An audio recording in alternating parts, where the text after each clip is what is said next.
बिस्मिल्लाहिर्रहमानिर्रहीम। अस्सलाम वालेकुम। आप उसामा गाजी यूट्यूब चैनल देख रहे हैं। ट्रंप की निस्बत जो बाइडन के हवाले से कहा जा रहा था कि पाकिस्तान के हवाले से ट्रंप की निस्बत जो बाइडन इंतज़ामिया बेहतर होगी। जो बाइडन नए अमरीकी सदर हैं और उनकी टीम में कई पाकिस्तानी नजाद अमरीकी भी शामिल हैं, लेकिन जो लहजा पाकिस्तान की तरफ से नज़र आया है, मुईद यूसुफ साहब पाकिस्तान के वज़ीर आज़म के कौमी सलामती के मुशीर हैं, उनकी तरफ से नज़र आया है, जो पाकिस्तान में हुकूमत की तरफ से नज़र आ रहा है, ऐसा तारीख़ में कभी नहीं हुआ, कभी नहीं हुआ।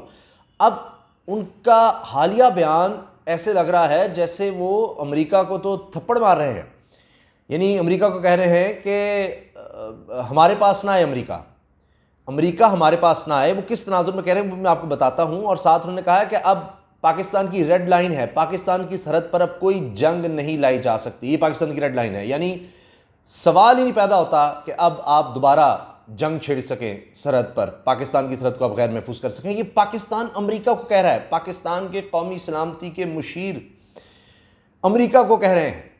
ये बहुत बड़ी बात है। ऐसा कभी नहीं हुआ कि पाकिस्तान की तारीख में अमेरिका को इस लहजे में जवाब दिया गया हो।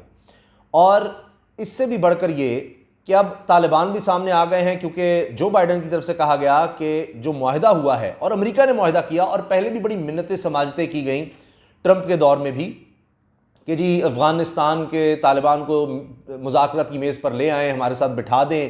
पहले बराह रास्त उनके साथ हुए और मुआहिदा भी हो गया पिछले साल फरवरी के आखिर में।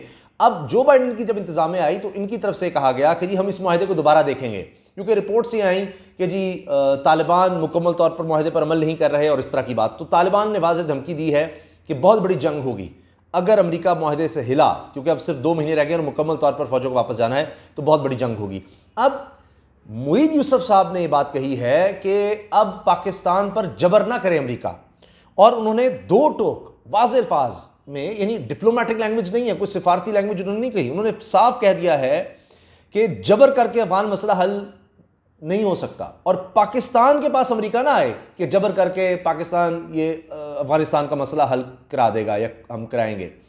पाकिस्तानी सरहद पर जंग वापस नहीं आ सकती, ये पाकिस्तान की रेड लाइन है। इसका मतलब क्या हुआ कि इतना अरसा आपने जंग की अफगानिस्तान में, भुगता पाकिस्तान ने, 20 साल हो गए। अमेरिका की तारीख की सबसे तवील जंग, हज़ारों जानों का नुकसान, और अफगानिस्तान का नुकसान, वहाँ बदअमनी और उसकी वजह से पाकिस्तान में बेअमनी, और इसके साथ साथ मतलब तकरीबन 2000 अरब डॉलर का अमेरिका ने नुकसान उठाया। और फिर ट्रंप इंतज़ामिया ने कहा है कि जी ये जंग हमें ख़त्म करनी है। ट्रंप चूँकि इस हवाले से वोट लेना चाहते थे कि जी वापस लाएंगे, और जल्दी में उन्होंने जल्दी मुआहिदा भी किया, और उस वक्त भी पाकिस्तान ने बड़ी कोशिशें की। और मुईद यूसुफ साहब ने कहा है कि पाकिस्तान की कोशिशों को सराहा जा रहा है, पूरी दुनिया में सराहा जा रहा है, हर कोई सराहा रहा है। अमेरिका ने भी सराहा कि जी बिल्कुल अफगानिस्तान में अमन के लिए पाकिस्तान ने भरपूर कोशिशें की हैं। और पाकिस्तान ये भी आगाह करता रहा है कि भारत वहाँ पर बेअमनी फैलाना चाहता है और इन कोशिशों को ख़राब करना चाहता है। तो अब मुईद यूसुफ साहब साफ कह रहे हैं कि पाकिस्तान के बगैर अफगान अमन मुआहिदा यहाँ तक नहीं पहुँच सकता था। पहले अमेरिका हर वक्त डू मोर कहता था कि जी और करें और करें और करें, और ये माजी में बहुत कुछ होता रहा है। माजी में तो ये होता रहा है कि अमेरिका को बीच में डाल के एनआरओ हुआ, कॉन्डोलीज़ा राइस, आपको पता ही है वो सारा एपिसोड। परवेज़ मुशर्रफ साहब के दौर में क्या होता रहा, उसके बाद पीपल्स पार्टी की गवर्नमेंट आई तो विकीलीक्स कहता है कि जनाब पीपल्स पार्टी के वज़ीर आज़म यूसुफ गिलानी कहते रहे कि आप ड्रोन हमले करते रहे, हम मजम्मत करते रहेंगे, और यहाँ से नेटो की सप्लाईज़ और सब कुछ सबको पता है। और उसके बाद वो डॉन लीक्स अगर सामने आता है, यानी नवाज शरीफ साहब के दौर में, तो उससे पहले मेमोगेट लीक भी होता है कि जी पीपल्स पार्टी की गवर्नमेंट ने मुबैना तौर पर जरदारी साहब ने जनाब वो हुसैन हक्कानी को इस्तेमाल करते हुए वहाँ पर अमेरिकी इंतज़ामिया से कहा कि जी फ़ौज के ख़िलाफ़ हमारी मदद करें आप। तो ये सब कुछ होता रहा।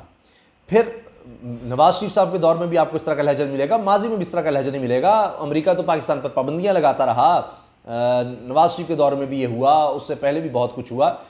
तो ये उतार चढ़ाव बहुत ज़्यादा आया अमेरिका के साथ पाकिस्तान के ताल्लुकात में, लेकिन कभी भी पाकिस्तान की तरफ से ऐसा लहजा, ऐसा दो टोक और इतना सख्त लहजा कभी भी अमेरिका के हवाले से नहीं था जो आज है।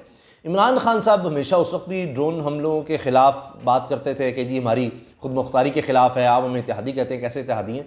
लेकिन हुकूमत में आकर लहजे बदल जाया करते हैं, हुकूमत में आकर फिर चीज़ें और तरह से देखी जाती हैं, बात और तरह से की जाती है। लेकिन अब तो लग रहा है कि इमरान खान साहब ने अपनी टीम को कहा हुआ है कि साफ साफ जवाब दो कि ये अब अफ़गानिस्तान में जंग नहीं हम होने देंगे। ये पाकिस्तान कह रहा है कि ये अब बर्दाश्त नहीं किया जाएगा। वरना अमेरिका की तरफ से कहा जाता था जी हम उनके साथ कहते हैं हमने पाकिस्तान के बारे में कैरेट एंड स्टिक पॉलिसी रखी हुई है कि इनको कोई लालच देते हैं, कभी इनको छड़ी से हाँकते हैं। कैरेट एंड स्टिक पॉलिसी का मतलब ये है, ठीक है जी, गाजर दो यानी लालच के तौर पर, ये नहीं तो डंडा, ये था अमेरिका की पॉलिसी। आज पाकिस्तान अमेरिका को जवाब दे रहा है कि अब हमारे पास ना आना, अगर अफगानिस्तान का मसला तुम जबर से हल करवाना चाहते हो हमारे पास ना आना, और सरहद पर अब जंग नहीं हम आने देंगे, ये रेड लाइन है, ये नहीं हो सकता, इनफ इज इनफ, खत्म कहानी, अब जंग नहीं होने देंगे। अच्छा, अब ये भी उन्होंने कहा है कि जो कुछ पाकिस्तान ने किया, अमन मुआहिदा दोहा में हुआ, अब कतर भी उसमें शामिल है, हमारी कोशिशों को सब ने तस्लीम किया। अमेरिका ने अब अफगान अमन मुआहिदे के लिए पाकिस्तानी कोशिशों को तस्लीम कर लिया है। अमन मुआहिदा अफगान फ़रीक़ैन के दरमियान और अमेरिका के दस्तखत हैं, अमरीकी दस्तखत से हुआ है ये।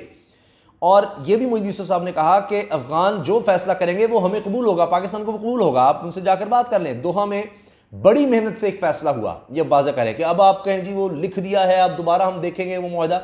तालिबान ने बड़ी धमकी दी है कि जी इतनी खौफनाक जंग होगी, बहुत बड़ी जंग हो सकती है अगर इस मुआहिदे से निकले, क्योंकि 2 महीने रह गए हैं, 2 महीने के अंदर बाकी अफवाज भी अमरीकी वापस जाएगी, अगर नहीं जाएगी तो तालिबान की धमकी आ गई है। ऊपर से पाकिस्तान देखिए क्या कह रहा है। अच्छा, फिर अमरीकी रिपोर्ट्स आ रही हैं, अमरीकी रिपोर्ट्स कह रही हैं कि जी अफगानिस्तान में अब चीन और पाकिस्तान का इन्फ्लुएंस हो गया जी, ये नई बात आ गई है कि जी अब यहाँ पर तो पाकिस्तान की और चीन की चलेगी, हम तो यहाँ से फारिग हो गए हैं। अमरीकी रिपोर्ट्स भी अलग से आई हैं, तो उस पर फिर कभी तफसील से बात करेंगे, वीडियो तवील हो जाएगी।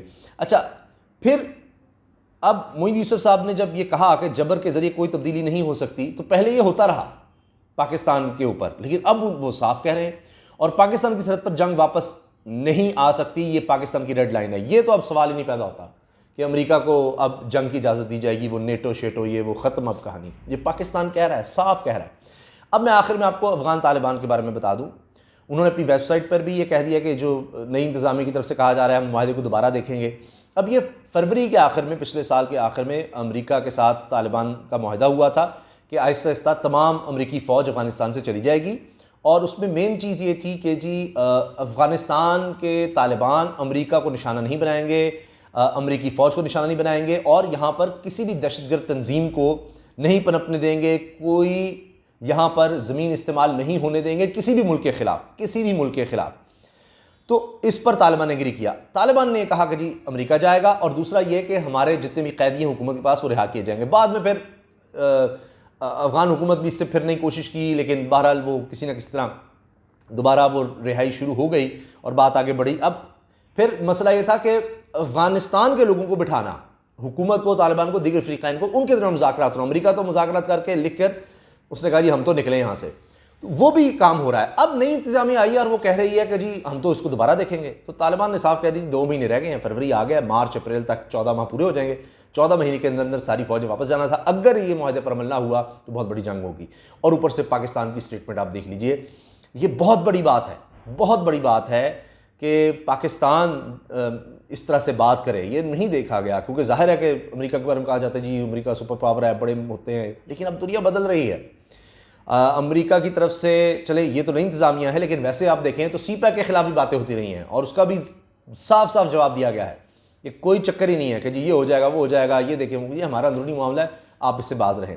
मकबूजा कश्मीर के मामले पर पाकिस्तान बात कर रहा है अमेरिका से कि इस तरफ आए, भारत के हवाले से पाकिस्तान सबूत दे रहा है, और न्यूयॉर्क की असम्बली में भारत के खिलाफ करारदाद हो रही है, या कश्मीर डे के हवाले से करारदाद पास हो रही है। तो ये बहुत बड़ी तब्दीली आ रही हैं। अगर हम हिस्ट्री में देखें, पाकिस्तान की तारीख में देखें, तो कभी सोचा भी नहीं जा सकता कि अमेरिका के हवाले से पाकिस्तान का ऐसा लहजा हो सकता है, चाहे वो कोल्ड वॉर का दौर हो, चाहे उसके बाद ये हालिया अफ़गान जंग हो, और इससे पहले या रूस का आना हो अफ़गानिस्तान में, उस दौर को देख लें, उससे पहले का दौर देख लें, कभी भी ऐसा नहीं हुआ, कभी भी ऐसा नहीं हुआ। उतार चढ़ाव आया, लेकिन जब भी अमेरिका से ताल्लुकात कुछ ख़राब हुए, ऐसी गुफ्तगू, ऐसे बयानात, ऐसा लहजा नहीं था कि जी हमारे पास अमेरिका ना आए।